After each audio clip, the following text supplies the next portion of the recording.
রাজধানীতে ফুলকপি, টমেটো সহ শীতকালীন কিছু সবজির দাম স্থিতিশীল থাকলেও সপ্তাহ ব্যবধানে কেজিতে 10 টাকা পর্যন্ত বেড়েছে বেগুন, পটল ও করলার দাম।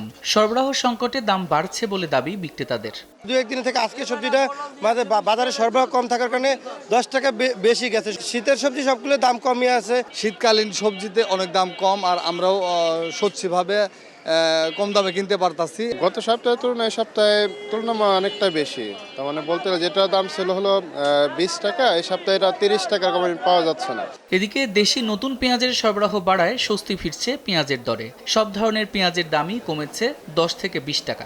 পেঁয়াজ গত সপ্তাহ থেকে 15-20 টাকা কমে গেছে। ইন্ডিয়ান হইলো আপনার আমরা বিক্রি করতেছি 52 টাকা, মুড়ি কাটা বিক্রি করতেছি আপনার এই সেম দামে।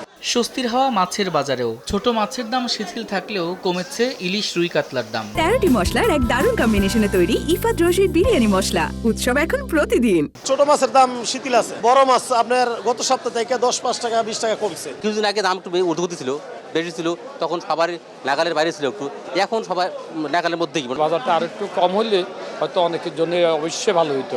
তবে স্থিতিশীল মুরগির দাম প্রতি কেজি ব্রয়লার 150 টাকা এবং সোনালী বিক্রি হচ্ছে 230 থেকে 240 টাকায়। সাদিক হাসান ইমন, সময় সংবাদ, ঢাকা।